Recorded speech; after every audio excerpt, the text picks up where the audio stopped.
अस्सलामुअलैकुम दोस्तों, नई और ताज़ा तरीन खबरों के साथ एक बार फिर मैं हाजिर हूँ। भारतीय क्रिकेटर और बीजेपी के रहनुमा गौतम गंभीर ने एशिया कप में पाकिस्तान की श्रीलंका के हाथों सुपर 4 मरहले में शिकस्त पर बाबर आजम की कप्तानी पर सवाल उठा दिया। एशिया कप के ब्रॉडकास्टर को दिए गए इंटरव्यू में भारतीय ओपनर गौतम गंभीर ने मैच के इख्तितामी ओवर में बाबर आजम की कप्तानी पर खुलकर तनकीद करते हुए कहा कि जमान खान और शाहीन अफरीदी अच्छी बॉलिंग करवा रहे थे, लेकिन बाबर आजम की फील्ड प्लेसमेंट मुझे समझ नहीं आई।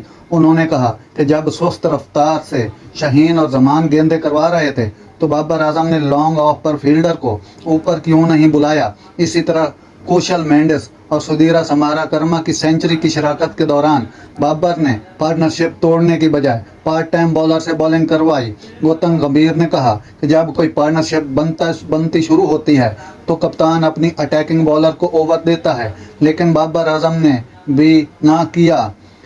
उन्होंने कहा बाबर आजम को मशवरा दिया कि दरमियानी ओवर में ज़्यादा जारहाना अंदाज विकेटें लेने पर तवज्जो मरकूज करना ही आपको मैच जितवा सकता है। बाबर को अपनी कप्तानी में बेहतर होना पड़ेगा, क्योंकि वनडे क्रिकेट ऐसी नहीं कि आप गलतियां करते रहें। वाज़ेह रहे गुज़श्ता रोज़ श्रीलंका ने दिलचस्प मुकाबले के बाद पाकिस्तान को 2 विकेटों से शिकस्त देकर इवेंट के फाइनल के लिए क्वालिफाई किया था और 17 सितंबर को भारत के खिलाफ कोलंबो में टकराएंगे। वाज़ेह रहे गुज़श्ता रोज़ श्रीलंका ने पाकिस्तान को 2 विकेटों से शिकस्त दी थी।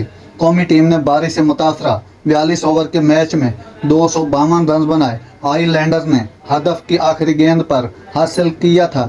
नादरीन, ये था आज का ज़बरदस्त वीडियो जो मैंने आप तक खबर पहुंचाई। अगर मेरा वीडियो अच्छा लगा हो तो मेरे चैनल को सब्सक्राइब ज़रूर कीजिएगा।